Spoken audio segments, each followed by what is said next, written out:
Hey guys, welcome back to another Design Clips with W+9. Dawn here, and I'm excited today to be joining Ellen Hutson in her 12 Tags of Christmas with a Feminine Twist challenge. So our theme was ornaments, and I decided to create tags that could double as ornaments.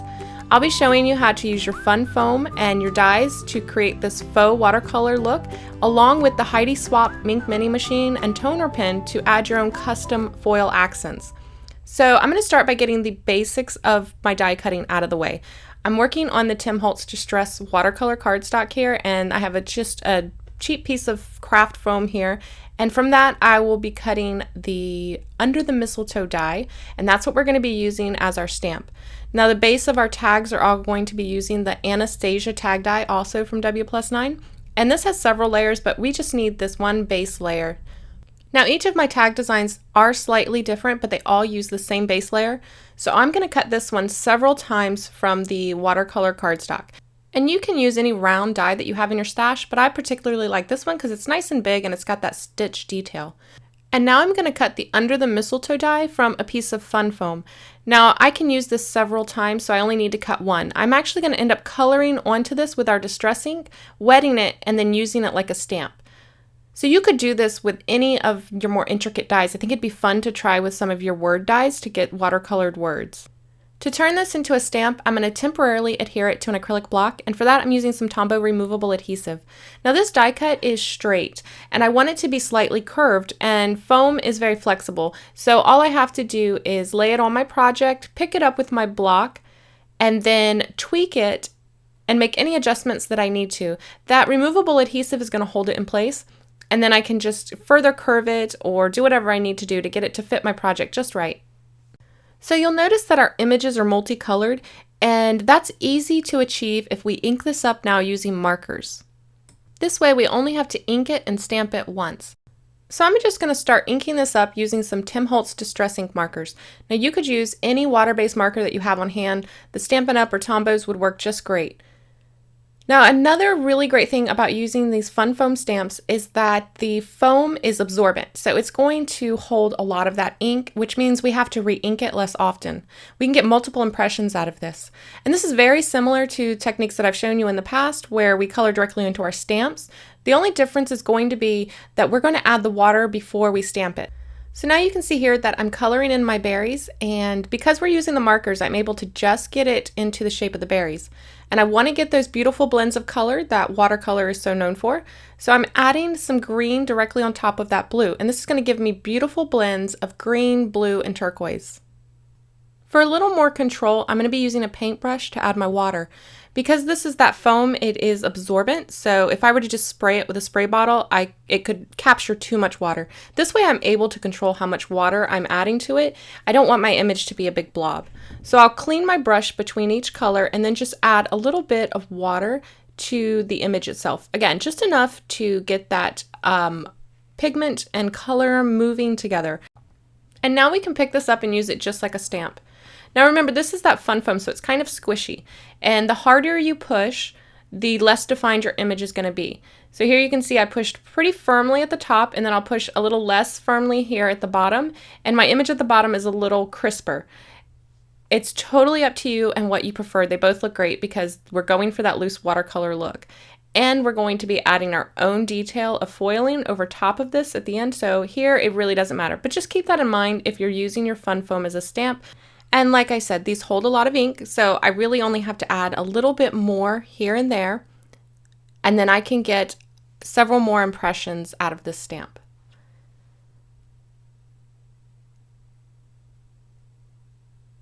So I'm just going to fill these out and thicken it up just a bit. And then since I'm creating several of these, I'm going to go ahead and take care of them all at once.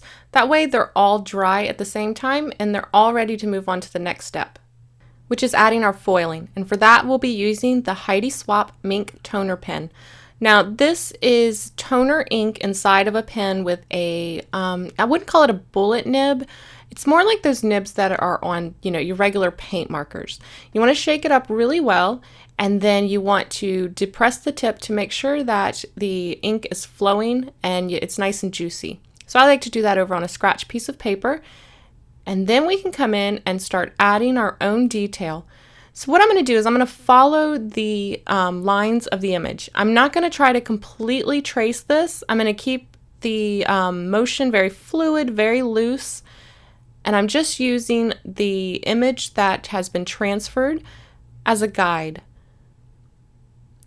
I'm not trying to completely outline it. If I actually create lines that aren't there in the stamp, that's fine. I'm just trying to add a little bit of foil detail to accent this image that's underneath.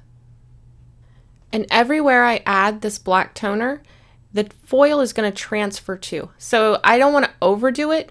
I want to add just enough. Now, here you can see that the pen is kind of skipping on me, and this is completely my fault. It's because I'm going too fast. This pen works much better if you go slow. I just, I have an issue with going very slow. But if you just slow yourself down, it does flow very nicely from the pen. I'm just going to repeat this on the other side, and then I'll repeat it on the other tags, and then we're ready to move on to adding the foil using the Minc mini machine. And since we're using watercolor cardstock and it's textured and quite heavy, I'm going to set it to a higher heat setting. Either a 4 or 5 would probably be best. Then I'm going to cut down my foil. Now this is the Heidi Swap gold foil made for the Minc machine, but you could use any foil that transfers with heat, like the ThermoWeb if you have that on hand. I'm just going to cut this down to size, and then I'm going to sandwich it between a piece of parchment paper. Now, the Minc Mini comes with this great little transfer folder, but I'm going to be honest, I think I threw it away. I think it was in a pile, and I didn't check thoroughly through my pile, and I think I threw it out. But parchment paper or even a piece of typing paper works just fine. Just sandwich your project in between it, and then feed it through your Minc machine. Now, it's going to grab it, and you'll feel it when it grabs it, and then it's just going to self-feed it through. And this only takes a second. And if you're looking for more information on the Minc machine and foiling techniques, I highly recommend that you check out Jennifer McGuire's channel. She has a lot of very extensive, very informative videos on foiling with and without the Minc machine. So now I'm just going to burnish it a little bit, and then we can remove the foil. And then you'll notice when I remove that foil, everywhere I colored with the toner pen is now covered with this shiny gold foil. Oh, I love it. It's just a really great way to make the project your own, because even if you're using the exact same supplies as somebody else, they're not going to add their accents the exact same way that you do. So yours is going to be a little more distinctive and more uniquely yours. So I'm just going to repeat the same thing on the remaining ones, and then I'm ready to move on again.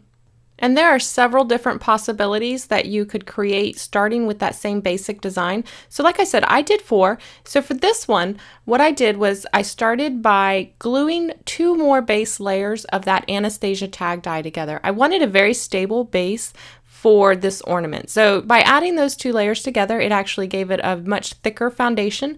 But if you have Craftaboard or wafer board, that would work as well, something a little bit thicker. And I'm just gluing these together using some multi-matte medium. Now this dries clear and super strong and to a matte finish, so it's perfect. If any of it oozes out the edges, it won't be noticeable at all. And when I glue several layers together like this, I like to put them under an acrylic block until they dry. It just makes sure that there's no warping, it's got constant contact, and it dries completely flat. Now for the sentiment, I'm going to use W+9's Folk Art Alphabet, and I'm going to die cut the word joy from white cardstock and black cardstock.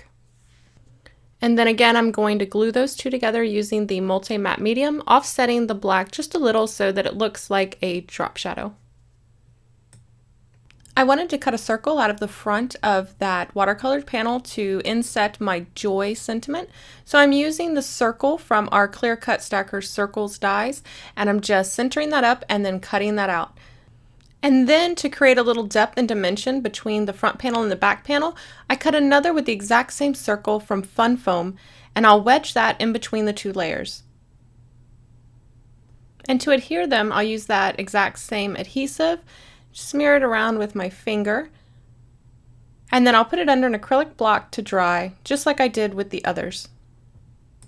And I'll set this aside to dry, and while that dries, I'll die cut a banner using our basic banner die cut from white cardstock and stamp that with the rest of my sentiment. And I'll be using the phrase "to the world" from our hand-lettered holiday stamp set. And I'll just ink that up using our pure color ink in black and stamp that onto the front of my banner. So now it's just time to assemble everything. So I've squeezed some of that multi-matte medium onto a scratch piece of paper, and I'm just kind of dragging my letters through it.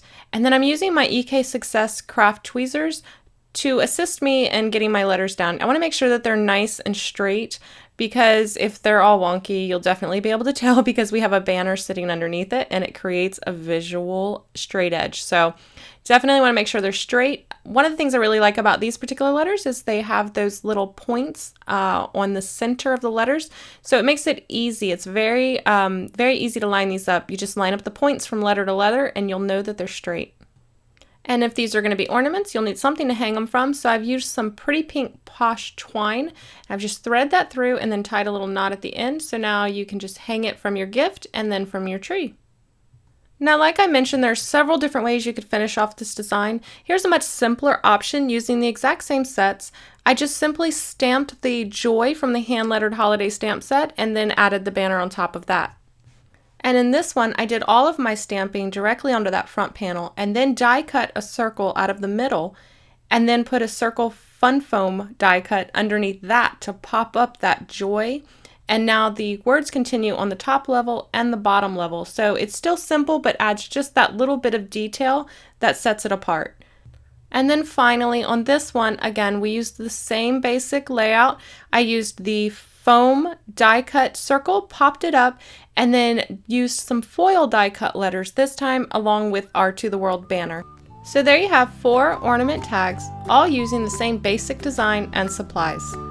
I hope you guys enjoyed today's video, and I wanted to say a great big thank you to Ellen for inviting me to play along. I had a blast. If you haven't already, be sure to head over to the Ellen Hutson blog to check out all of the challenge details. She has a $150 store credit up for grabs where you can find all of the supplies that I used in today's projects. So definitely check it out. Thanks for watching, guys. I will see you next time. Bye.